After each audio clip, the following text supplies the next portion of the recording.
Pennsylvania Aeronautical Museum, and we're going to try a new finishing system that Russ Hunsberger bought this paint. Let's get the name of it on here, because if it doesn't work, we want to spread the word. Alpha Acryl 727 base coat clear. The other languages soon to be discovered. The other material, and these were the standard material, we always use 3608S thinner, not V3608S. Now, having a little background in using this material, I can tell you right now, the one thing you better put in this material is Flexol. Dave Brown Flexol agent, or it will crack. The other thing, a little fisheye killer in every batch will do a big help. So we're going to start by mixing up basically about 60% thinner, 40% clear coat, and do a little test on the rudder. For anybody that hasn't seen Russ's handiwork, Russ has totally destroyed this plane with electricity. He has probably added 4 pounds. He's got the United States phone book. How many? You got the entire Pennsylvania Zoo on the back rudder. Rod Stewart's on the rudder. I mean, come on. The Netherlands, the Flying Dutchman. Look, the Netherlands. The Flying Dutchman. He's got several languages. What is this? African or something? Here, holy God. Model Fufengopper. See, this is what he does. He thinks we don't know. He uses up all the letters that we don't have in the text. Okay, Pampa, Large James, Big James, Medium James, Pattern Master. No lift. Oh my God, unbelievable. Anyway, we are going to try this clear coat system on here, and this is even the cowl. Footprints on the cowling. Anyway, that's what's cool about modeling, is you can do your own thing. You're not subject to anybody in the hobby telling you exactly how to make a plane. And if somebody tells you, hey, you have to do it my way or you're wrong, you know what to tell them? Hey, you don't have to ask me. You'll already know. Do what you like. Now, Russ has basically spent the last 15 minutes trying to get the cap off the thinner. You gotta be a real man to get it off. Come on, press! Look at this. Did he get it? Oh, man, come on. I could get that off in a second. Squeeze! No. Turn! Twist! Bite it with your teeth. You got any teeth? No. Come on, bite. Oh, man. Here we are in the middle of a windy video, and Russ can't get the cap off the thinner. Rod Stewart wouldn't have any trouble getting that off. Let's try the other one. Oh, no! Let me show you an old trick. Look, an old trick. Oh, right. Back in the old country when I was in Poland. You gotta press it down and turn it. Baloney, you just take it right off. Russ, come on. You're on video here. You gotta act like like you're a movie star or something. Have you ever, this can always happen when you're doing something. Okay, you got the cap off the thinner. Let's show this now. Yeah, they haven't invented pliers yet, I'm sure. Okay, what we want to do, we want to get a clean can. Ken Thompson graciously donated his last can.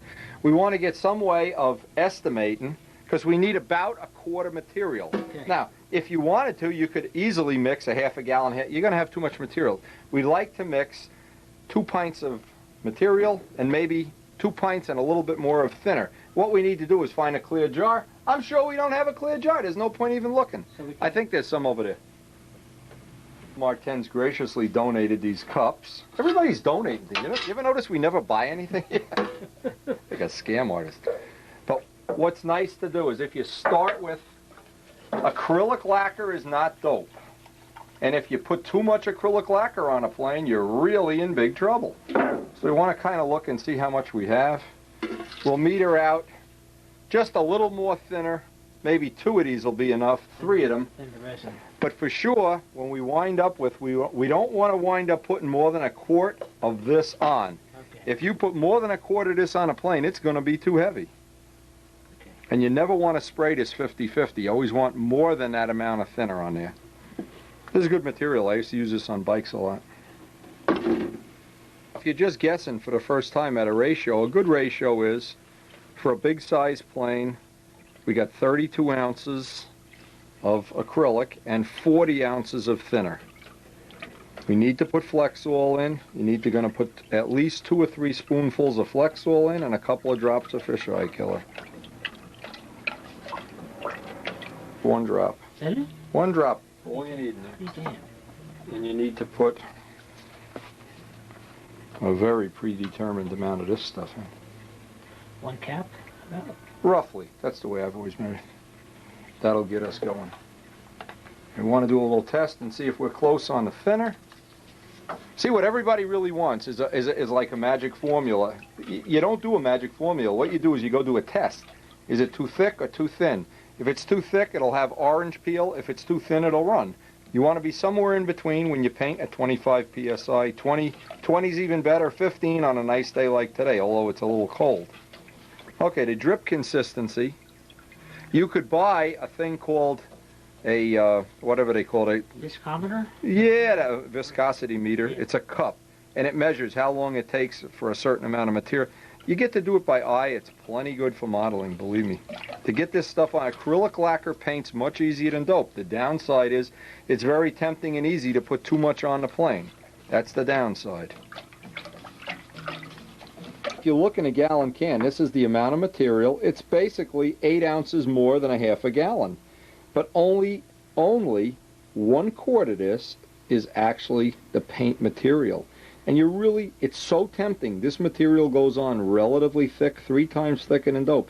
You don't want to make this that, oh gee, that looks shiny, I'll do it. It looks shiny, and all of a sudden the model's overweight. So that's about what it should look like. This looks, if anything, this is going to be a little on the thick side, and we'll run a test to see if we're close. If not, we'll add a little bit of thinner. Take one of the small parts, Russ, the rudder or whatever, and let's... A little tip is don't mix this. I don't like to mix dope and acrylic. You can put one on top of the other, over, under, around, but I don't like to mix them in the same jar if possible. You can do it, but it gets into that little bit risky area. You always put lacquer, acrylic lacquer over everything. You can't put certain things over the acrylic lacquer. You can, but it's no good over silk span. See, if you had a silk span plane, acrylic lacquer gets too brittle. And if you put twice the Flexol agent in it, and what we'll do is let's get a little thinner in here. Go spray this. Clean the gun out a little bit. We'll load it up. Let's go paint. Always want to... What do you got for a test port there? I got the rudder and the... Okay, even better. Let's do a little test.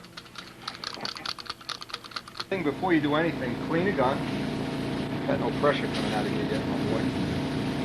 First thing, let the pressure build up. Anyway, we want to clean the tip. I want to clean the whole gun. We got to wait for some pressure to build up here. You know, a lot of people spend their whole life cleaning the outside of a gun. I like to clean the inside and let the outside stay dirty. Or even better, clean them both. Since I do the windows and shit, and how I want to do a lot of equipment. I'm the window. Okay. I'm window in the bathroom man. Now the gun hopefully is clean. We're going to go put some acrylic lacquer in it and run a little test. This is a hard thing to put on video, but I'm going to try. The first initial test, I want to set the thing at 30 psi, and I want to spray. Now watch what happens. If you see string coming out, a material that looks like string, you need to add a little thinner to the paint. We're right at the point of it's a little too thick. You see how it looks like it's turning the string? I don't know if this is coming out exactly the way it should, but it has the look of coming out like cobwebs or string. What that's telling us is it's a little bit too thick. So what we're going to do, obviously, is go down and add 1 more cup of thinner into that gallon mix, rather than even do a test. We'll get the mixture right. And this is a better system than doing it mechanically, because mechanically it doesn't take into account it's cold today, the humidity, the temperature. With this system, always works. You get to the point where it's string, it's cobwebby, and all of a sudden it's liquid. And right there is the best point mixture to paint acrylic lacquer. And that's the best trick. That trick is worth the price of a whole year of subscribing to Windy Tapes. I just want to give you an idea. When you spend the time and patience to get it right, that's what that first coat of acrylic should look like when it goes on. It should really have a good reflection. It should look wet, and it should just be where the material turns to cobwebs and string. Add a little more thinner, and all of a sudden it'll just come out liquidy. And right at that point, you have yourself a really nice spray ratio there. Nice. Now just watch. This is so important. If you could see this material turning to string, I'm even going to add one more of those. I don't want to have that string, that cobwebby string. And probably 1 more thing of thinner is going to give me exactly the mix for today's temperature. You can see it's still a little on the thick side. The object here is you don't want to put so much thinner in the paint, because then you melt electrosets and you melt glue joints. You're trying to work to get just the right amount, and that way that I just showed, if you go to any place that sprays cars, custom cars, that's one of the best tricks. That trick is really fast, is get the cobwebs, and all of a sudden, no cobwebs. You put one shot glass of thinner back in that mix and there's no cobwebs. And that is such a good trick.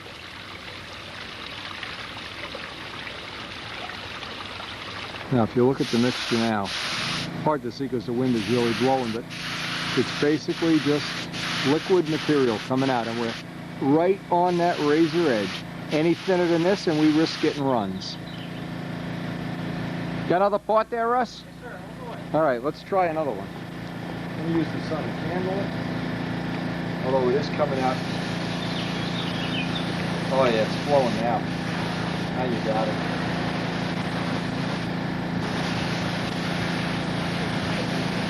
The paint's got to talk to you. If the paint doesn't talk to you, you're stuck.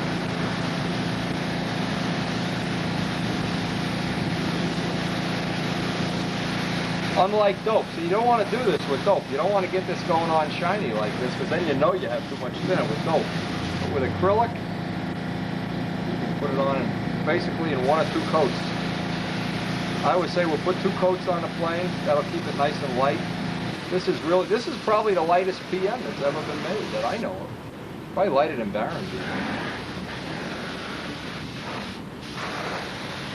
It's lighter than tradition, that's for sure. And tradition lasted, well, we don't know, it's still alive. You see how that's flowing out there nice and smooth? Yeah. That's the whole deal. With acrylic, that's what you're looking for.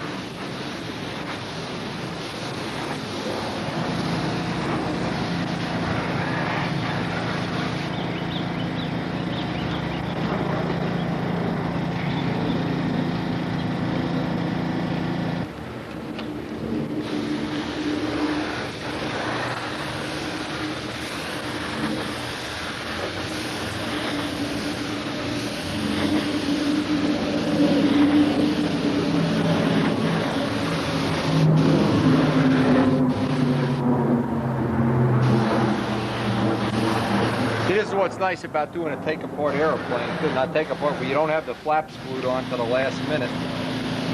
When these flaps are glued, you'd have to be cleaning these hinge lines out over and over and over. This is so nice to be able to do this and save yourself a lot of work. Taking hinges is no fun. And we'll be flying this plane next week. You'll see the whole trimming of the plane on video. Don't fool around. Brodak's contest is coming. We got to get ready. You'll see this plane at Brodak's. Be there, good or low. Yeah, it looks like a nice wet coat on there right now.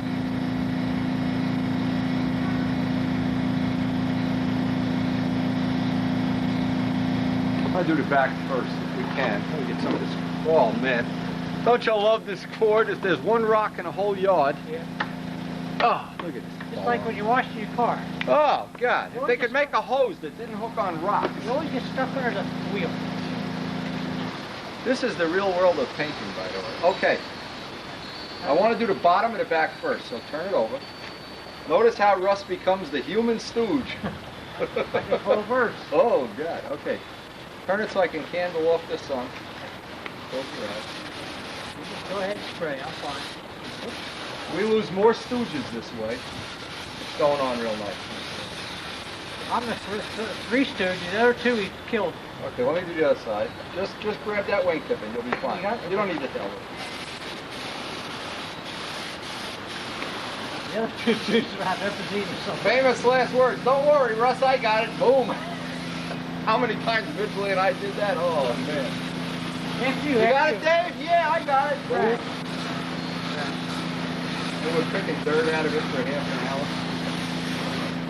Anyway, the reason I wanted to show this is a lot of people don't have a real good idea of how to... Let's turn it around now. And of course you can use a finishing friend, that's one way, but I don't like the stress it puts on the motor mounts. That's my only qualm with it. And I have to constantly move it to handle it.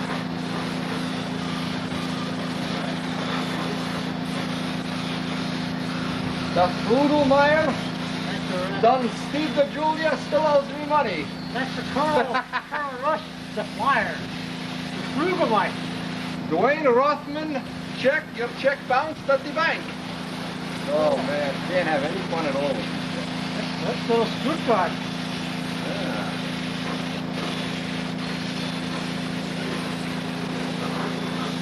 Where the hell's South Mountain, Pennsylvania? I don't know.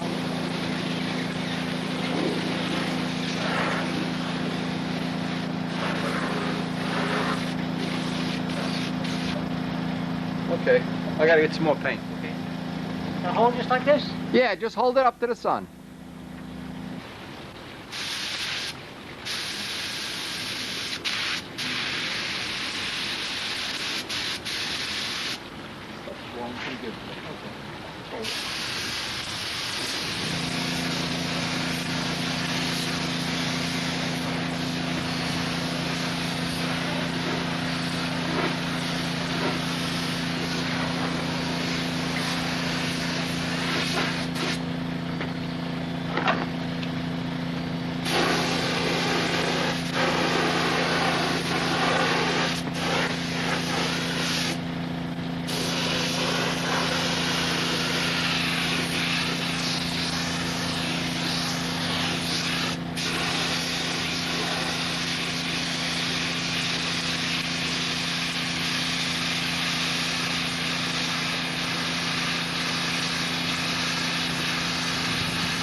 You see those little Volkswagen? Yeah. They're kilo buggers. Craig went down and priced one out. Then he found out they're 15 grand. He didn't forget about it. They both come out in about 2 years from the diesel convertible. Well, you can buy me one, okay? 45 miles per gallon. The diesel is always a hell of a cute though. They really are.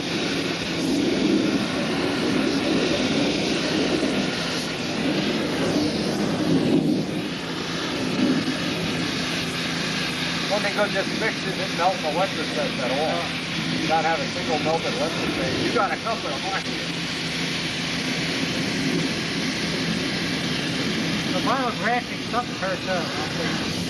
Yeah, we're gonna have to work on something to keep decals from melting when our little Cardinal kids come out. That's the next one of the next projects to work on. The next go to graphics, the vinyl graphics. It's just a little bit thick, that's what I think. Let that sit for a minute. Now some of the things, we have almost everything covered. But what we do is always try to candle into the sun. In other words, look at so you see the sunlight and you can see if you're getting a wet spot. Now in this case, I've been just letting Russ rotisserize it. Every time we move it, we call it rotisserizing. So we see a different spot of the sun reflecting off of it. I want to get the back a second coat here now. Just, let's try to candle the sun. Let me candle it. You hold it steady. Okay, right there is good. Okay.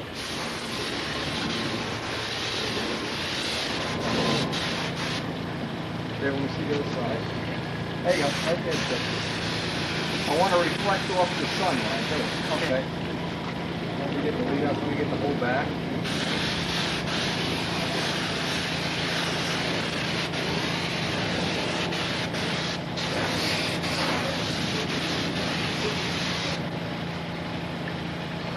Just go out into the sun, I'll pick you in there. Okay. I just want to be able to see the sun acting as it can. Because a lot of people spray and they don't use the candling effect to their advantage. Without the candling effect, you're losing a lot of your ability to see a run coming or a dry spot, one or the other.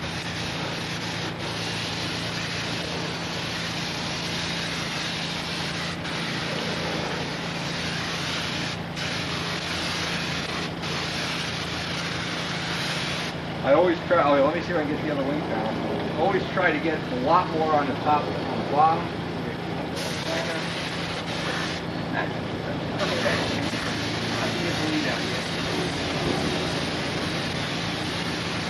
don't want to get a lot on the bottom anyway.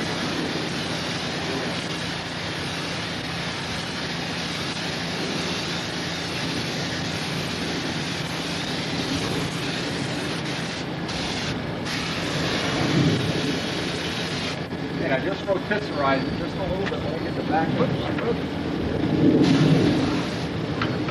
Like the wind is blowing out. Turn them toward you? Yeah. I got it. Okay, just hold it for a few minutes. Now what we're trying to do is, the wind is really kicking up. Watch it there, boy. I got it. I'm trying to get all the edges an extra coat because we got a little bit of material left, a little bit extra on the nose, a little bit extra on the elevators. Anywhere there's a sharp edge and we're going to rub against, I'll use up the last little bit of the material just to do that. Edges, leading edge, and definitely some extra on the top on the lettering on the top.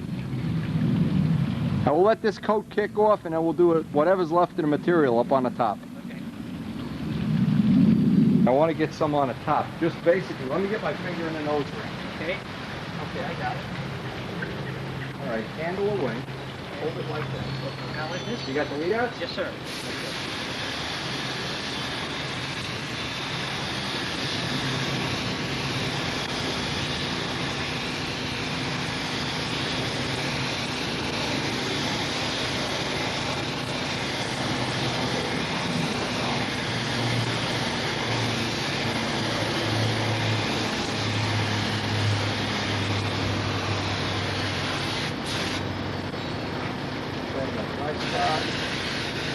Trying to cover the letters even with a little extra. Okay. Won't hurt. Even if we get overspray. Okay, now I got to drop this end. Let me get the tip weight box. My finger in the tip weight box. Now can we hold that up? Okay. How's that? Back up just a little bit. There we go. Good. That's good.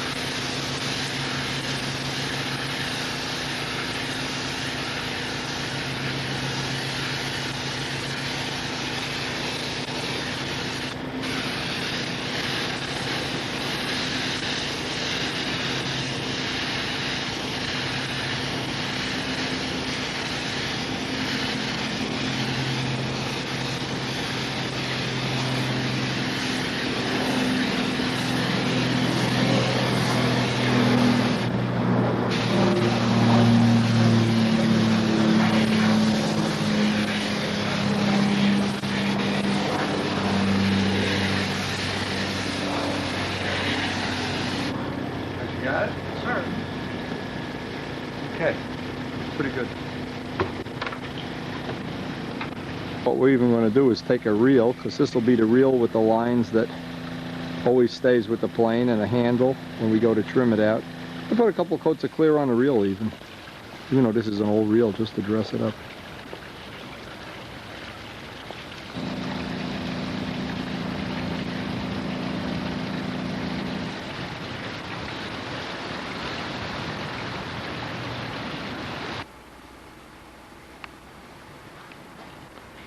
Boy, that wind is really blowing. We got over by the 2,000 cases of fuel that we have. Look at this. Everything's... Where's the elevators? You got the elevators still outside? Yes, bring them in. Yeah, bring everything and let it dry while we're doing the... we're going to make some landing gears up. Let that dry. Time to buy some Bounty. Look at this. Karen just bought Bounty for us. How many did she buy? 3 15 packs. Ah, not enough.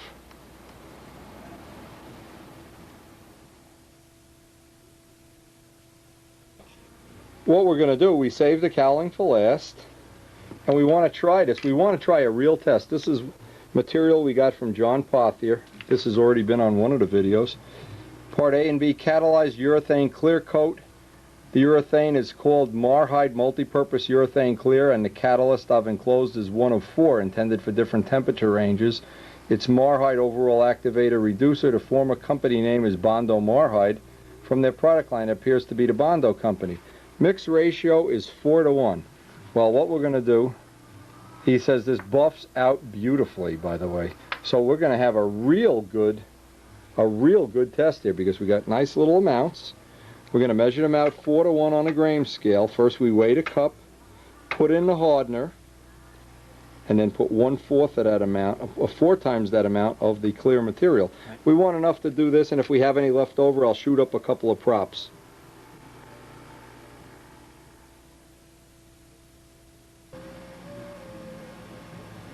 For polishing, I use 1200 wet and dry, and Blue Magic, softer than Gorham's, has a finer grit. And believe me, John is a quality modeler, so let's get out there and spray. Well, Pathia was right. It really goes on like glass. The one thing you never, ever, I don't even want to think about spraying this in a confined area or without a Wilson mask. This isn't a class with Imran. This is for professional painters only. This is really not a great thing to experiment with. You can, now this has been sitting here for 5 minutes and I can still smell it gassing off. So anyway, we hope the result will be a bulletproof cowl. That's for sure, one way or another. And we had enough material left over to do quite a few props. So we'll use up the material on our prop collection for the Brodak Cardinal. Material really goes on beautifully, but it is toxic stuff. This is no play stuff. The hazmat guy just went by with me. Yeah. Where's it coming from? Oh, I don't know.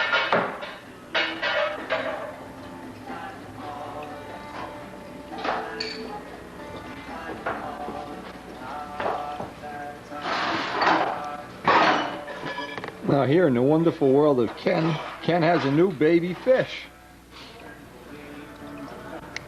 You making child support payments on this fish, Ken?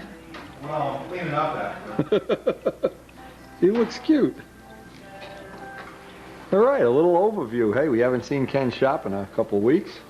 He's busy cranking and grinding and making racks, making shelves, making tables, making all kinds of stuff here. Oh, he's got the official Home Depot windy tool rack. That's good. That worked out good, didn't it? Woodworkers Excellent. Warehouse. Yeah. $4. Yeah, that worked out great for me. So what else is new? You got your kit collection starting to bleed over here little by little. Pegboards are up. Saws are in. Scales are in. Drawers are filled. Well, you Saws are going. a lot of time over here, and you have to figure out how to make it home one way or another. Yeah, nice Spitfire. Nice fish. And basically since Kyle, the ceiling still looks nice and white. I'll tell you, Kyle and Daryl did some job up here. Prowlers, growlers.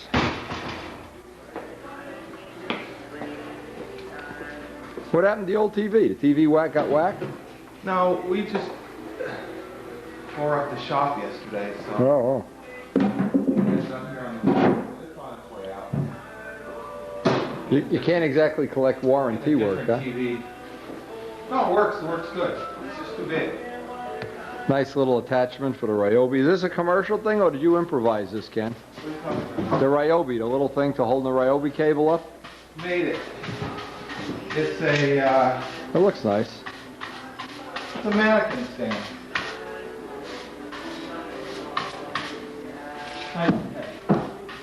Taking in laundry on the side here? Got a little business going taking in laundry or what? Maybe we can get a washer and dryer down here for you. Nothing you know anything about. No, nothing I know. Anyway, the shop is really coming around. Very impressive. George is working on a model rocket here. He's going to be vacuum forming soon. This is some of the things George's son made, dioramas. This is one of his dioramas here. Some of his model cars. Model, of course, flies RC. Toolbox full of all kind of little inventions and ideas, and working on a shell, making a molded shell for a model rocket here.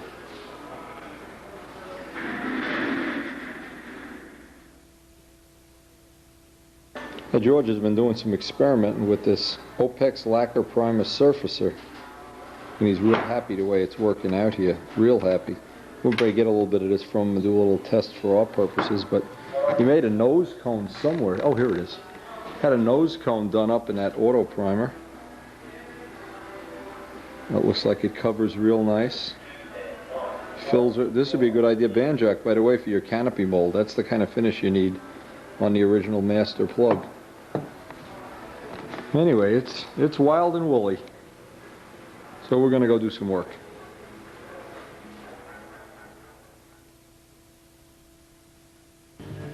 Now in today's mail, I got this handle to test out. And see, this is from Georgino. Let me put his name and address up on the screen here. George is a master model builder. He does custom modeling, by the way, if you'd like him to build a plane for you, build a handle, build a house, build an outhouse, I don't know. He does a lot of custom work. He is really one of what I call true modelers. This handle is really nicely made. Now see, this would be appropriate. It may be that this is appropriate because of the long overhang. It may be appropriate for our Cardinal, and we're going to put this in our test bag next time we get out to the flying field. Try a real nice friendly grip too. He makes these in two separate styles. One has a custom grip, and one I think you need to carve the pistol grip in yourself. You could call George for details or for whatever. 724-342-2990. And believe me, he is a cool guy. Trust me about that. He is not on an ego trip. He is really a down-to-earth modeling kind of guy. Now, I've said this before. My handle, I feel, is real good for 60 size planes, even though I'm using it on a 40 ship. I like the power steering feel. One of the things this handle gives you is like the old Darwin handle. And by the way, it is beautifully made. This looks like some really nicely machined stuff. A real heavy-duty cable, nice end. Again, you have the adjustment to get it closer and wider. You don't have an adjustment back and forth, but again, if you're going to use this on a small plane, might be a good thing. It might be nice to have one just for your own comparison. This is the point I always try to make to people. It's hard to get it across. Try one of everything. Don't lock yourself into any one thing. And I had heard that Paul Walker was using OS Max engines again, and everybody's making a big to-do about it. Forget about it. Just go out and have fun. Forget what handle and what engine and what prop. Just go out and have fun. I think you'll have a lot more fun that way, instead of trying to always make it that you have the latest setup and the latest trick handle, a trick motor, a trick prop. Just have some of everything and decide for yourself. And this is something we'll be trying next time we get to the flying field. I have a feeling it's going to be real good.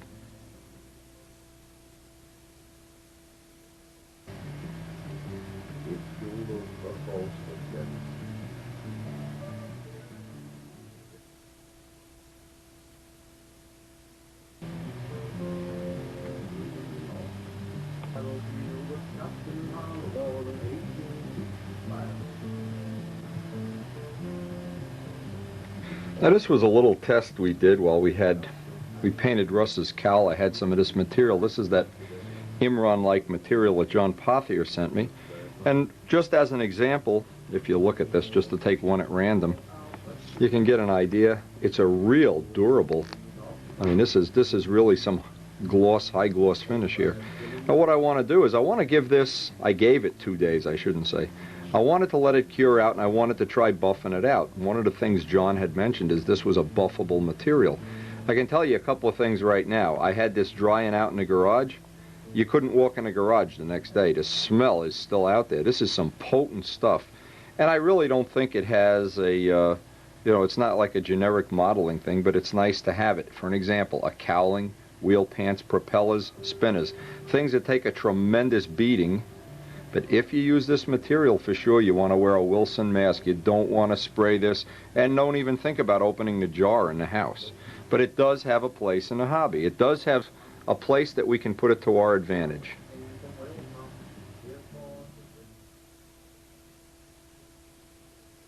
Now what I always try to determine is when a material like this, any of the epoxy materials, how easy is it going to be to sand? M600 and some 1200 paper. I want to get a little look at just how sandable it is. And anyway, later this week we're going to be doing some extensive testing of Randolph dope for John. Needless to say, anytime you put any material on a prop, you want to double check the balance. And this went over lacquered. Now one thing I figured out right away with sanding this material, it was sanding a lot nicer with 600 than 1200. Even though these props don't have a real good finish, there's high spots and low spots. I'm not really concerned with making concourse props, but I do want to test the material. So obviously at this point, I want to balance all of them and then go in to see if the Gorham's polishes it or some compound, what's going to be. I don't have any of the material that John used, the blue coral, but